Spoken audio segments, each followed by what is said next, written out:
As the coronavirus pandemic spreads, the race is on to find a quick and effective test. Doctors say finding one could be a game changer in battling the disease. Now one German firm says it's making progress. Robert Bosch is perhaps better known for tools and car parts. But it's a medical equipment supplier too, and it claims its vivalytic analyzer can get results fast. Project manager Jochen Rupp. One of the biggest problems is speed. Current tests require a logistics and transport chain, and normally it takes 24 to 48 hours from the time a sample is taken until the result. The test here takes 2.5 hours, and it can be put to work where it's needed. In other words, where the patient is. The device analyses samples put into a cartridge. Bosch says it's 95% accurate.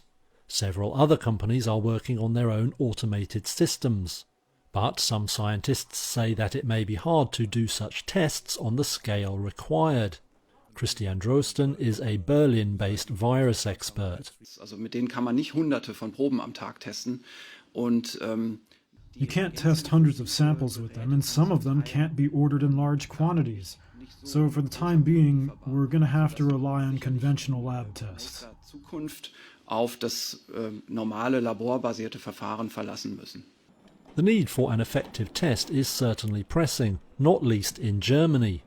As of Friday morning, it had over 42,000 cases and had seen 253 deaths.